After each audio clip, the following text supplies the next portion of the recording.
ದಾರಿ ಹೋಕರನ್ನ ಹೆದರಿಸಿ ದರೋಡೆ ಮಾಡುತ್ತಿದ್ದ 9 ದರೋಡೆಕೋರರನ್ನ ಅರೆಸ್ಟ್ ಮಾಡಲಾಗಿದೆ. ಉತ್ತರ ಕನ್ನಡ ಜಿಲ್ಲೆ ಮುಂಡಗೋಡ ಬಡ್ಡಿಗೇರಿ ಕ್ರಾಸ್ ಬಳಿ ಕಳ್ಳತನ ನಡೆದಿತ್ತು.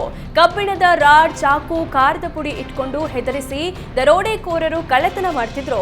ಖಚಿತ ಮಾಹಿತಿ ಮೇರೆಗೆ ದಾಳಿ ಮಾಡಿದ ಪೊಲೀಸರು ಮಲ್ಲಿಕ್ ಜಾನ್ ಶೇಖ್, ಮೊಹಮ್ಮದ್ ಇಬ್ರಾಹಿಂ, ಶಾಹಿಲ್ ನಂದಿಗಟ್ಟಿ ಸೇರಿದಂತೆ 5ರನ್ನ ಬಂಧಿಸಿದ್ದಾರೆ.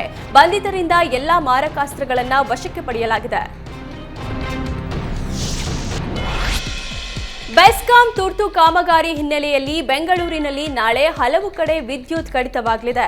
ಈ ಬಗ್ಗೆ ಬೆಂಗಳೂರು ಬೆಸ್ಕಾಂ ಅಧಿಕಾರಿಗಳು ಮಾಹಿತಿ ನೀಡಿದ್ದಾರೆ. ನಂದಿನಿ ಲೇಔಟ್ ಕೆಪಿಟಿಸಿಎಲ್ ವತಿಯಿಂದ ತುರ್ತು ನಿರ್ವಹಣಾ ಕಾಮಗಾರಿ ಹಿನ್ನೆಲೆಯಲ್ಲಿ ವಿದ್ಯುತ್ ಪೂರೈಕೆಯಲ್ಲಿ ವ್ಯತ್ಯಯವಾಗಲಿದ್ದು, ಕೃಷ್ಣಾನಂದ ನಗರ, ಆರ್ಎಂಸಿ ಯಾರ್ಡ್, ಮಾರಪ್ಪನಪಾಳ್ಯ, ಯಶವಂತಪುರ, ಕೈಗಾರಿಕಾ ಪ್ರದೇಶ, ಶಂಕರ್ ನಗರ, ಶ್ರೀಕಂಠೇಶ್ವರ ನಗರ ಸೇರಿದಂತೆ ಅನೇಕ ಕಡೆ ವಿದ್ಯುತ್ ಕಡಿತವಾಗಲಿದೆ. ಸಾರ್ವಜನಿಕರು ಸಹಕರಿಸುವಂತೆ ಬೆಸ್ಕಾಂ ಮನವಿ ಮಾಡಿದೆ.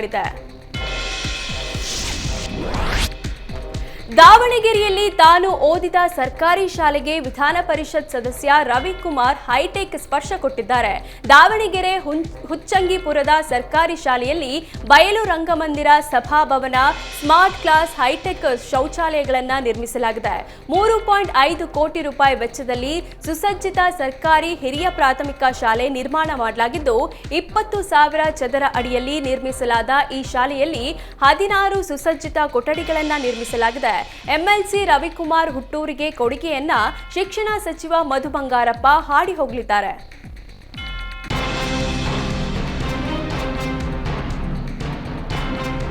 ರಾಜ್ಯ ರಾಜಕಾರಣಕ್ಕೆ ಸತೀಶ್ ಪುತ್ರ ರಾಹುಲ್ ಜಾರಕಿಹೊಳಿ ಎಂಟ್ರಿ ಆಗಿದೆ.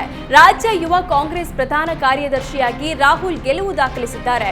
1.80 ಲಕ್ಷ ಮತ ಪಡೆದು ರಾಹುಲ್ ಗೆದ್ದು ಬಿಗಿದ್ದು, ಗೋಕಾಕ್ನಲ್ಲಿ ಸಚಿವ ಸತೀಶ್ ಜಾರಕಿಹೊಳಿ ಅಭಿಮಾನಿಗಳು ಪಟಾಕಿ ಸಿಡಿಸಿ ಸಿಹಿ ಹಂಚಿ ಸಂಭ್ರಮಿಸಿದ್ರು. ಈ ಬಗ್ಗೆ ಸೋಷಿಯಲ್ ಮೀಡಿಯಾದಲ್ಲಿ ಖುಷಿ ಹಂಚಿಕೊಂಡ ರಾಹುಲ್ ಜಾರಕಿಹೊಳಿ, ಕರ್ನಾಟಕ ಪ್ರದೇಶ ಯುವ ಕಾಂಗ್ರೆಸ್ ರಾಜ್ಯ ಪ್ರಧಾನ ಕಾರ್ಯದರ್ಶಿ ಸ್ಥಾನಕ್ಕೆ ನನ್ನನ್ನ ಪ್ರಚಂಡ ಮತಗಳಿಂದ ಆಯ್ಕೆ ಮಾಡಿದ ಎಲ್ಲಾ ಮತದಾರರಿಗೆ ಹಾಗೂ ಪರೋಕ್ಷವಾಗಿ ನನ್ನ ಗೆಲುವಿಗೆ ಸಹಕರಿಸಿದ ಎಲ್ಲರಿಗೂ ಹೃತ್ಪೂರ್ವಕ ಧನ್ಯವಾದಗಳು. ಕಾಂಗ್ರೆಸ್ನ ಸಿದ್ಧಾಂತಗಳನ್ನು ಜನರಿಗೆ ತಲುಪಿಸುವಲ್ಲಿ ಜೊತೆಗೆ ಕೆಲಸ ಮಾಡೋಣ ಅಂದಿದ್ದಾರೆ.